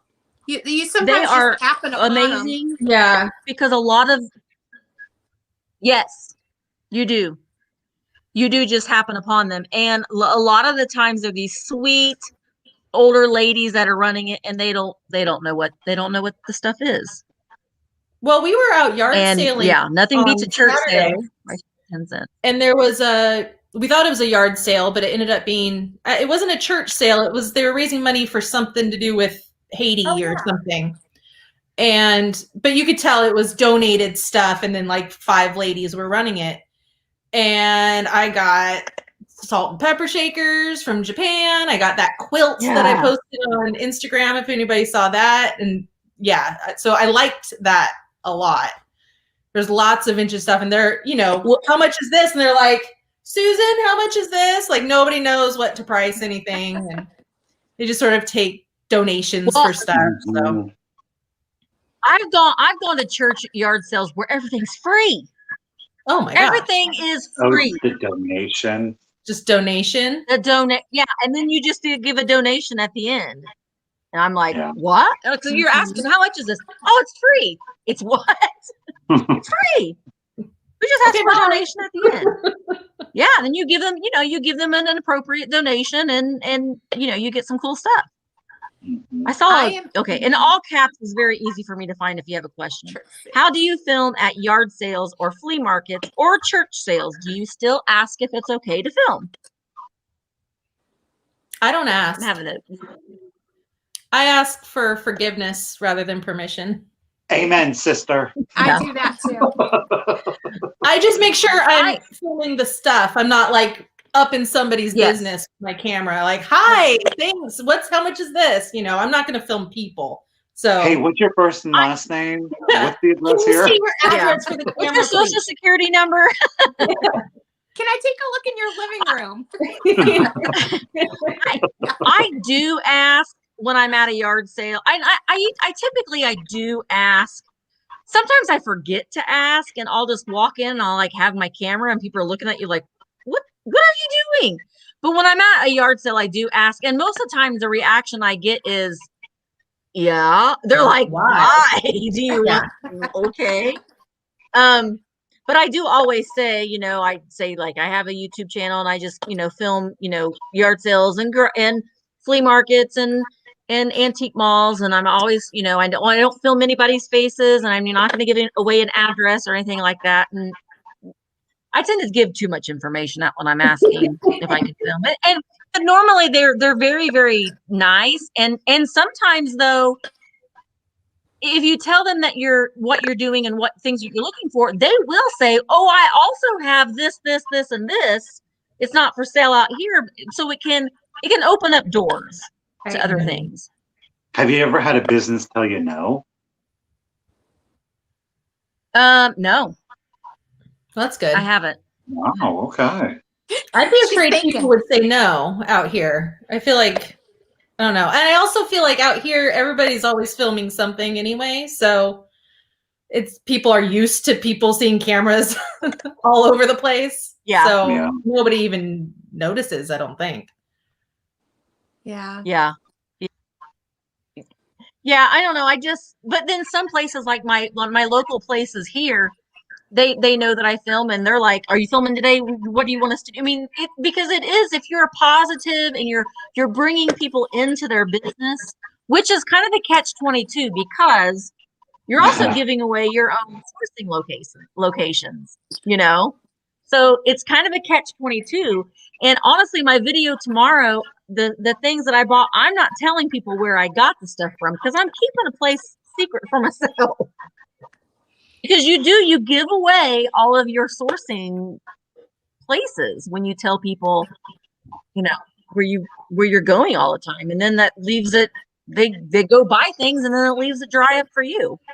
Well, I like saying who I'm buying stuff from, or the stuff I'm showing when I'm at a flea market. If it's a vendor, you know, who has a business card or something, I try to put that up on the screen so that, you know, if they have an eBay store, people can go look at their eBay store or whatever, because, you know, and then I have a good relationship with them now, you know, so it works mutually that way. I'm showing their stuff, giving them some free advertising, and then they're nice to me. Maybe they'll give me some deals next time I see them, and or save something that they know that I like, and you have a relationship with them that way.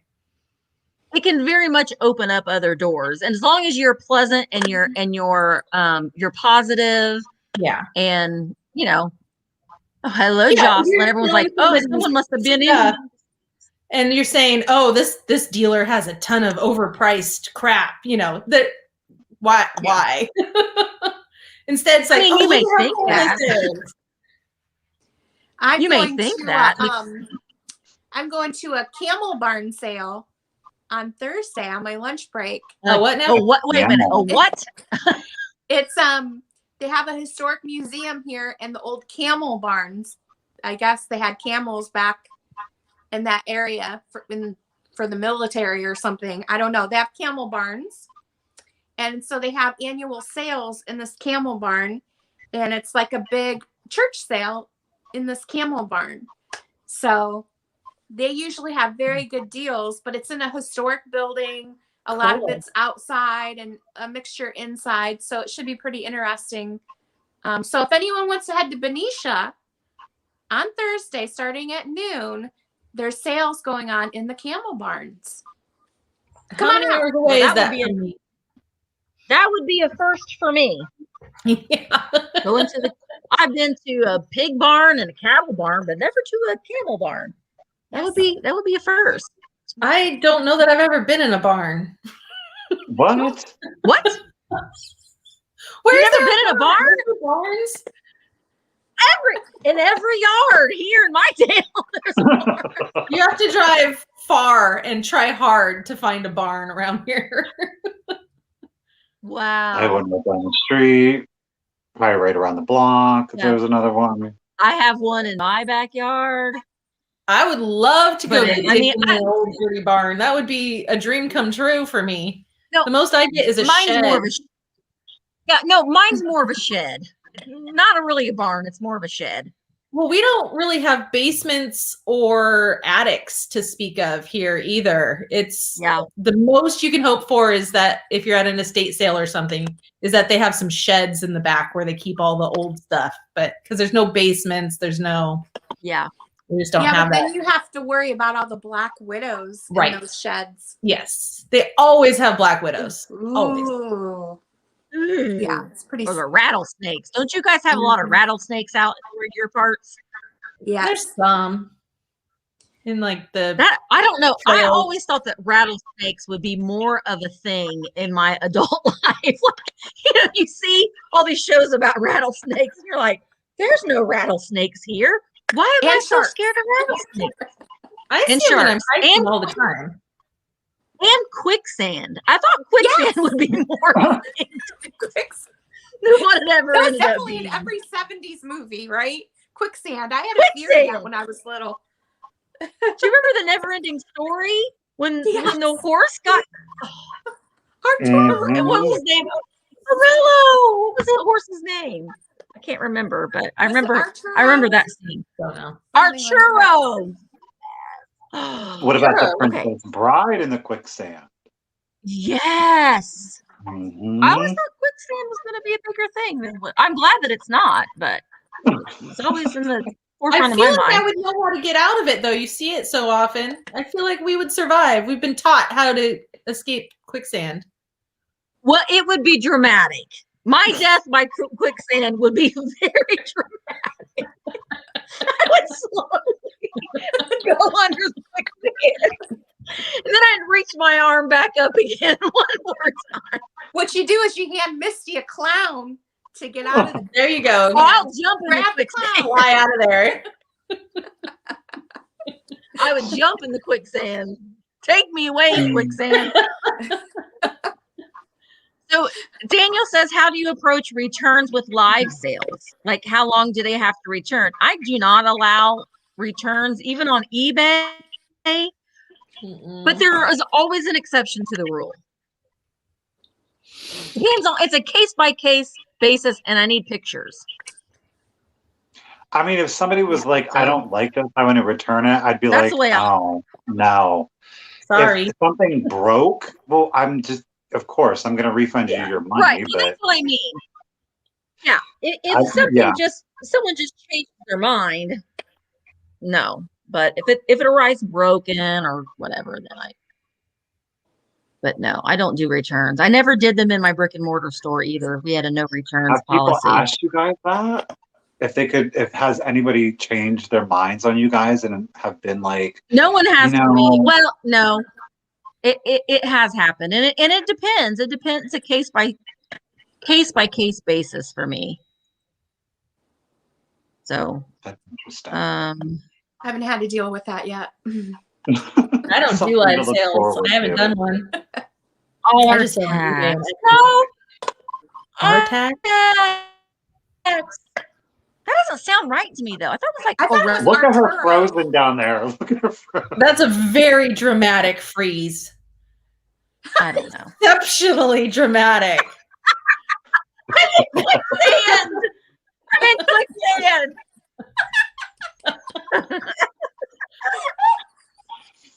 Mm.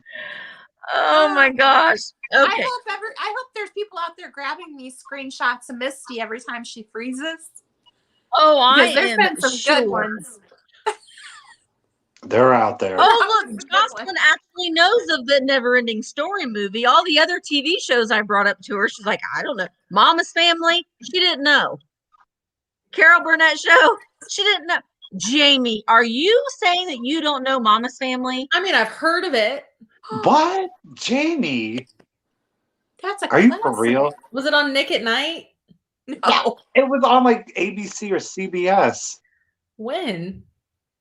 back in the 80s. Were you I don't alive? know. I was like 5. I Oh, wasn't well. watching Mama's Family. I was watching There I you Love go. Lucy reruns. Who does not know Mama's Family? Well, Jocelyn doesn't know Mama's Family. Jocelyn, you have No. not Googled it yet? It should be on like Hulu or What was her I don't name? think Eunice? that's Was her name Eunice was Eunice. Eunice is Carol Burnett. Carol Burnett. And Mhm. yeah. That was one of And, that and was Carol Mama's Burnett's eldest. yeah, she's like, I don't know, Mama. Yeah. Mama. It's not I making love me want to Carol go find Burnett. it. Oh, you need to go and find it. You need to go and find it. All these people, come on. It is your job tonight, your duty as an American to go find Mama's Family Yes. and watch it. What was your favorite sitcom growing up? Mm-mm. Mine was a toss up between, I would say, the Brady Bunch and like the Facts of Life. Between those two, I loved both of those. Mine I was did definitely too. I Love like- Lucy. Yeah, I liked Leave It to Beaver. I mean, like these were on reruns. I mean, I'm old, but I'm not, that wasn't like a show of my childhood. But I did like the Brady Bunch and Family Ties. Ooh, Michael that was J. a good Fox. one. I loved that show. Wonder Growing Years was one that Pains. I loved. Oh, Wonder Years. Yeah. Yes. I liked all the ones set back in the 50s and 60s. Mhm. I've never seen I Love Lucy. Oh yeah. What? Or Leave It to Beaver. What? Ugh. No. We can't talk to you Or anymore. Gone with the Wind or Star Wars. I've never seen any of those. I just threw Star Wars in there. Star Wars is meh. No, Michelle's never seen Star Wars either. So. Yeah. You're not missing anything there. I You should watch Gone with the I don't know Wind, what to though. say. Gone with the Wind is epic. Yeah, I've never seen it. Read the book first. The Yeah, book's I'm- better. Jeffrey. Britches.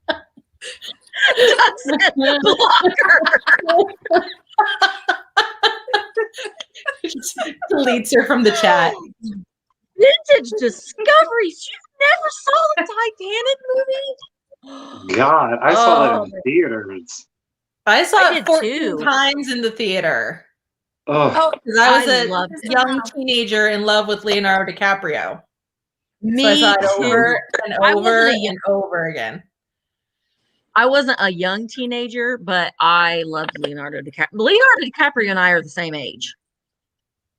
Oh, So he yeah. was very much. Okay, Helen Casey. Okay, have you guys seen Wizard of Oz? Mhm. Oh, yeah. That was one of my favorites as a kid. Oh, hate it. what? Hate the Wizard of Oz. I hate that movie. Now I love me some Judy Garland, but I hate the Wizard of Oz. Why? Cannot stand that.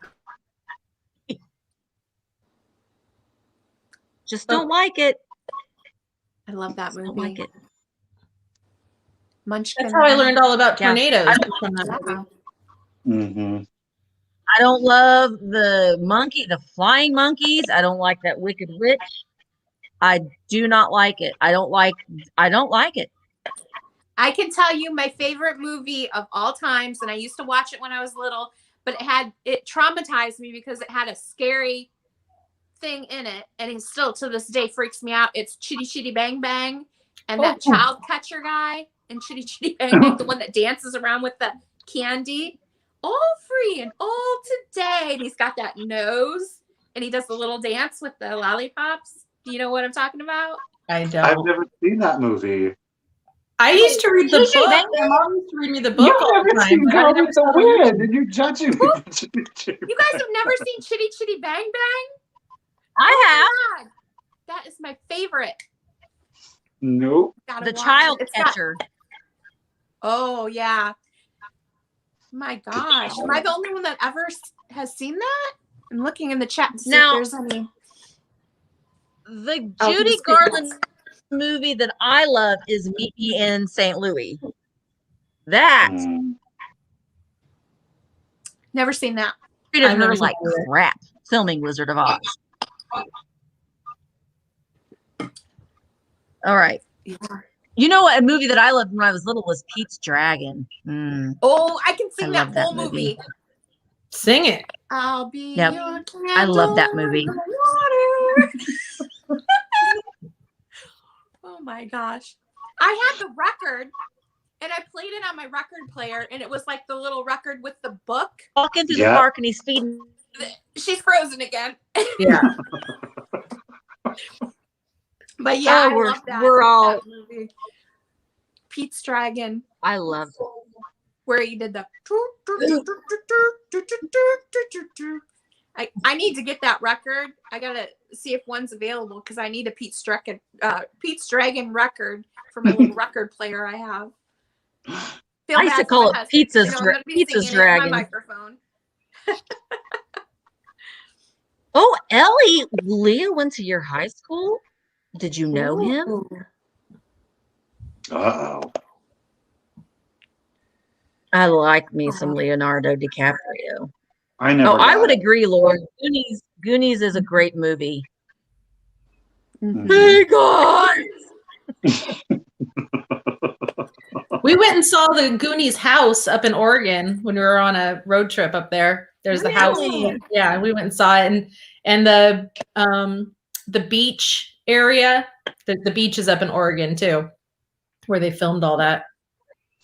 We had this Really? amazing music teacher, and he used to always show us musicals. So I always remember like Fiddler on the Roof and Hello Dolly, Yeah. and oh, what was the one? with Barbara Streisand, and she was the Funny Girl? Ziegfeld girl, Funny Girl. Like that was the stuff Oh, that yeah. we saw in like 5th grade. I don't know why, but that's what we used to watch in music. And the jazz singer, oh, Neil Diamond. Mm. I love musicals too. I love musical, and I love Chicago, the musical Chicago. That's my very favorite soundtrack ever. I still listen to this day. I listen to it in my car. The Chicago soundtrack. It's my favorite, That's a good one. favorite soundtrack. I hate musicals. Okay. Unless it's Grease. I love musicals. I worked as a I bartender. I was a cocktail waitress at like a Masonic auditorium where all the musicals would come through. And so I'd have to work those shows all the time. And I just was like over it. So unless it's I Grease, tend to make up my own show tunes from time to time. Yeah. You have a microphone. Where's your microphone? Oh yeah, we haven't seen the microphone in a while. It's still, the batteries are still dead. I need to like put it on my desk where I can see it so I can Well, get pull some the batteries for out it. of the thing Mark you pull out of probably the bins, and you should have enough batteries for your microphone. No, I can't. I left that behind. That was something that I left behind at the bins for the next person in the bin. So Gracious. Joelle has a question. Jamie and Lorianne, what are your favorite finds? Or the things? What some of your one of the favorite things that you have found? Well, I always like when I find Pyrex. That's something that I collect. And if I find a good Pyrex or a good Catherine Holm bowl, I've started kind of collecting those too, except for they're super, super expensive. If I ever find that for cheap, that's exciting. If it's one that I don't have or one that I'm looking for. What colors do you like the most on your Pyrex? Like, is there a pattern or a specific color that you like on the Catherine Holm stuff? The Catherine Holm, I'll take any of it because it's hard to find for a good price. So I'll just take any color, really. I'll take a whole rainbow. But Pyrex, a lot of it is super common and not even really worth very much. But the stuff that I collect mostly is the turquoise, the butter print, or there's some like the turquoise with the starburst on the front and stuff that I just can't find. There's some that's just worth tons of money and you just can't even find it. But so those are the ones that I'm always trying to get. I've come really close. There's a Pyrex bowl called Atomic Eyes. It's white and has like turquoise diamonds all around it. And it was a chip and dip. So it had kind of a medium-sized bowl and a smaller bowl. And there was one at an estate sale, and it was an online estate sale where you bid kind of like how you would bid in a live sale here on YouTube, but it's on Facebook. And I was second. I was the second person. Oh. So I was like, no. the closest I've ever been to getting one. I was so close. So I'm still looking. I collect weird stuff, so I can tell you a few things of my favorites. Was we got a 1940s pink dentist chair. We use it as a media chair. That was a pink one nonetheless. Yeah, it's pink, and it's really comfortable to sit in. You wouldn't think so, but it reclines and it's got the head support. And I mean, if it had a cup holder, it'd be like perfect. And then I was at a warehouse sale. This was a couple years ago. There was a company that had a boutique in Napa Valley, a very high-end boutique. Well, their warehouse was here, and they were moving across the country to Tennessee. So they were selling everything like dirt cheap. We were lined up to get in there. So I got a Ralph Lauren wall map case. The thing weighs probably 400 pounds. It took 4 people to move it. It was, it's got the map drawers that pull out and then the display cabinet on top. It's probably about 10 feet long. And I paid $100 for that. Wow. And then I got a San Quentin prison sign, an 8-foot long sign that hangs in Ooh. my living room. And we got that at an old prop house in Napa that was going out of business. It was, they used it to film Nash Bridges in San Francisco. And so it was one of the wow. movie props. So that hangs in my living room. So those are some of my memorable finds, I would say. That's something that maybe people don't think of, is that we do find movie props out here. Yes. There's prop houses that Oh, have yeah. those. Yeah. That would be Yeah, it's fun. That would be important to fun. get your paperwork whenever you're buying a prop or anything like that, to Yeah. have your paper trail. So when you go to resell Right, it, you can kind right. of. Your Gotta have that provenance. proof. Yes, that's what it is. Yes. Yeah. And I've So thank sold you, things Toledo online to prop departments too. That's always happens. my dream. I That want happens that a lot, to happen. actually. Yeah. That's My husband awesome. collects Well, Toledo scales. And we always, we have over 20 big porcelain scales. And I thought that would be so cool because we have an interesting stuff that it would be cool to list it and offer it to movies if they needed a scale or a taxidermy bear or a dentist chair or any of the weird stuff we have. We have a phone booth in our living room. You got big stuff. Yeah, we have a lot of big stuff, but it would be kind of neat to offer that up to movies that needed it I just don't know how to go about that. I'm sure there's like a website or something where you could register. Probably. Mhm. Yeah. We had a phone booth in our shop. We sold it. I bought it at an auction. It's funny, as I called my husband and I said, I bought a phone booth, so we need to like get a truck. And he was like, what? You bought a phone booth? It was cool. It was wooden. And it, when you close the door, it lit up and stuff. It was Yeah, really I have neat. that same one. Yeah. And this one, I want to say it was like, I think from the 60s. I mean, it wasn't like an old, but it was one that was an interior, like probably in a hotel or a lobby. It wasn't like one that was outside. Yeah, ours is like Thank from a you, hotel Toledo lobby. Antiques. It was it's mahogany, and I painted it red. Yeah. Because the wood had a Oh, lot cool. of filler in it, and so it really didn't look nice. So I painted it a bright Yeah. red, and it's neat. I'm trying to figure out what to do with it. I kind of want to gut it and put shelves in it and use it for a uranium glass display. Put some black lights in there, Oh. or a library for my children's books. Oh, that's that cool would be too. cute. Yeah.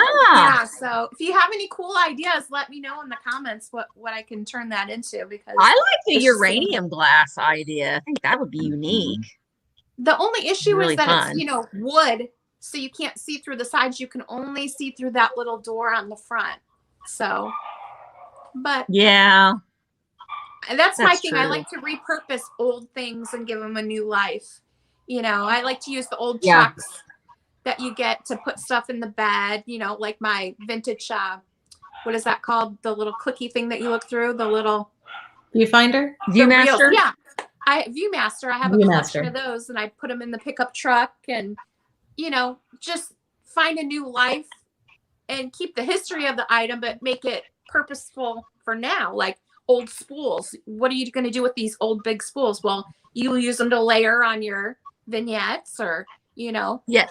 you find a new purpose for these old things, and you keep them, and pass them along, and they're always being reinvented and finding new ways to use old things. That's what makes it fun.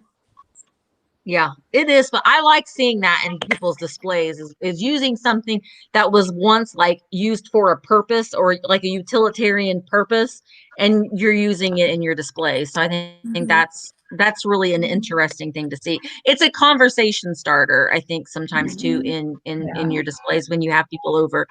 But what item would you be super excited to find the next time you go picking? Ooh. I have to think. Well, I'm always excited to find anything Holt Howard. That's a good one. I like Holt Howard. That's a kind of a hard question to answer because I know that I like so many different things. I get excited every trip. Yeah. Every trip I go to, I get excited over something, There's certain I don't know. There isn't one particular thing. Certain Fire King bowls with the blue gazelles on it. wow. There's certain things that I'm always kind of looking for. If I actually got my hands on some, I'd be really excited. I want one of those Especially in the wild. Mobo horses. Yeah. You know those metal horses that the little kids have that they would sit on and bounce and ride and they Yeah. would scoot? Yeah. The little Mobo horse, I think they're called. I want one of those so bad, and I'm always looking for those. There's one at an antique store, but I don't want to spend $500 on it. I want to get it, for a good price in fairly good condition because I love vintage toys. So either that or a really cool, like, oh gosh, now I've already forgot what it was. It was it was here, now it's gone. So it happens. I just think that every trip is something exciting and new. Something exciting and new. Come aboard, we're expecting you. That's another show. Go ahead, Michael. I was going to say, I want to try to find I don't want to find it in the wild. It's not that I don't. Yeah. You can't find it on eBay or anything, but I want to find. There is a company.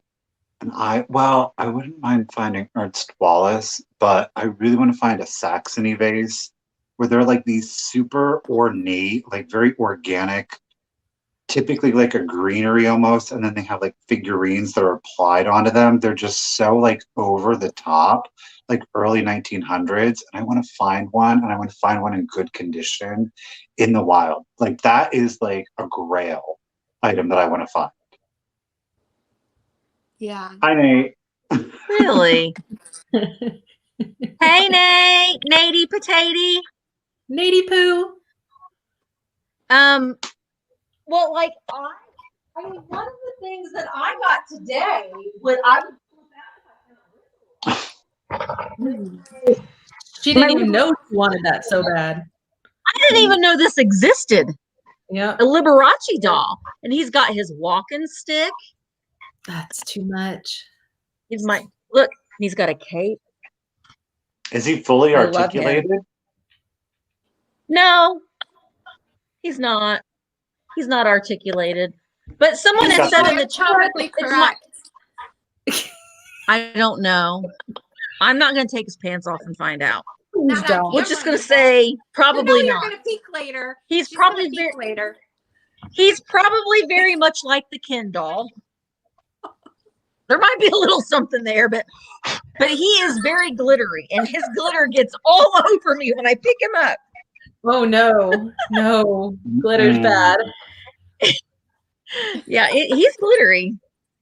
I bet every time Liberace walked into a room, a bunch of glitter just was all over the floor at every step. Like those glitter bombs that people would mail the glitter to people, and it just explodes all over you.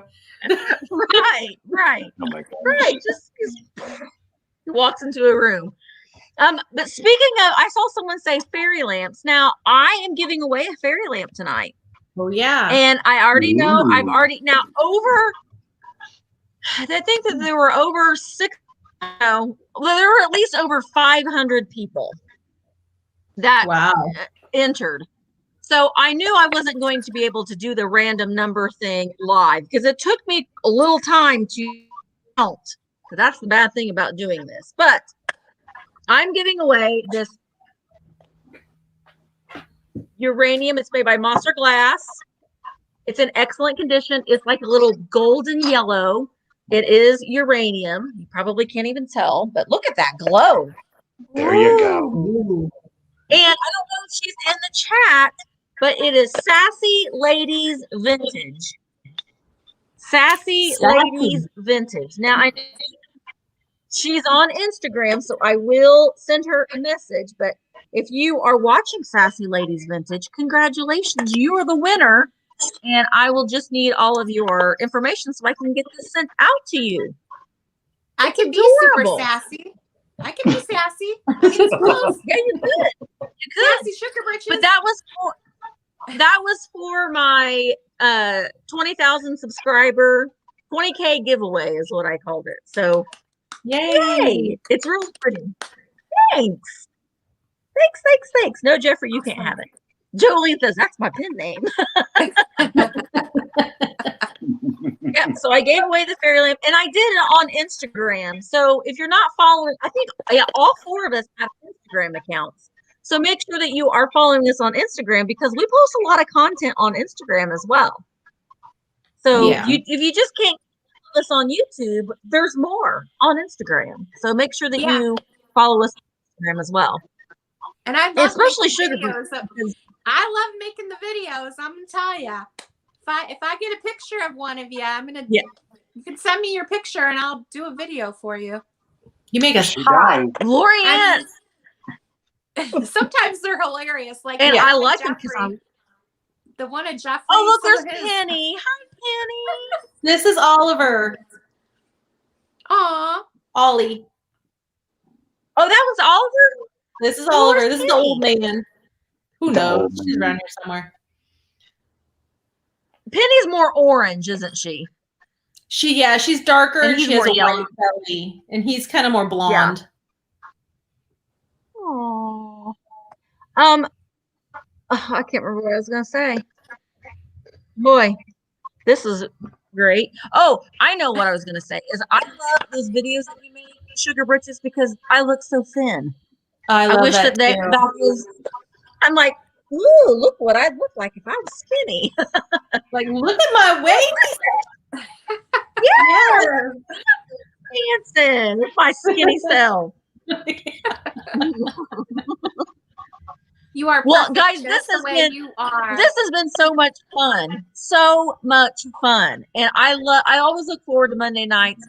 Yes, it's one more thing I have to do. Yes, it does take a little bit more time, but I love being able to just sit and just kind of relax and chat, not have an agenda, not trying to sell anything, not trying to show something. We're just hanging out. That's what I like. That's what I like about these. Isn't it? I know. It's so fun. And so, and always too, whenever I post these teasers or like the announcements that we're going to have these chats, and they're every Monday night at 8:00. If you have anything, a topic that you're like maybe wanting us to touch on, you can leave a comment, and that kind of, gets a thought process in my mind. In my mind, in my brain. I don't like to plan things out. I just like things to flow naturally, and they tend to always work out pretty well. So, I appreciate Jamie and Lorianne Sugarbritches for joining us tonight. Make sure that you subscribe to their channels. Subscribe.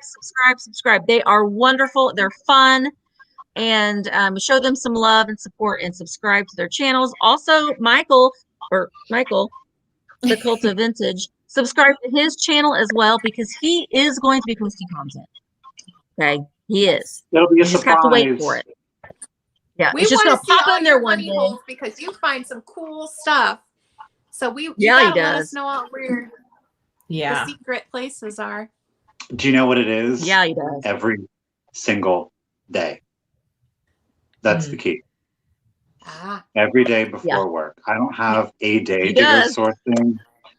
I have about 30 minutes before work every single day, and that's how I make it happen. At the same place? He does. It's the same place? Ooh. Yeah. And he does. And he's like, I'm going to go in here real quick. I only got 15 minutes. I'm going to go in here and I'm going to see what I can find. He does. Mm-hmm. Well, if you go every day, you know what's new. So it'd be quick. You can just tell, that's been here. I don't care about that. And cool. Right. That's awesome. Next week, my guests will be Michelle Newton's Cupboard and also Vintage Uprising Texas. So we're going to have a Kentucky girl and a Texas girl in the house next week. And then the week after that, there might be the Antique Nomad. I'm just saying. Ooh. I mean, we're just going to have to see. You're just going to have to tune in and see. I think that some nomad man might be a guest. I mean, you never know who's a nomad. They come and they go. You never know. Yeah, you never know. He's going to pop in at any time. You just never know. But thank you guys so much for watching and spending time with us tonight. And it was fun. Thank you, ladies, for joining us. Thank you. Have a great invited. Have a great night. And tomorrow is the Threes company sale. Michael, myself are going to be selling 15 items each, maybe 16. I might have a bonus to be throwing in. I knew It's it. going to be on. That's all right. I knew it. I was 16 too. Well, yeah. But it's going to be on Michelle Comfy Cozy Living's channel, so make sure that you subscribe to her. And thank you guys so much, and we will see you next time. Thanks, Bye. guys. Thank you. Bye. Bye.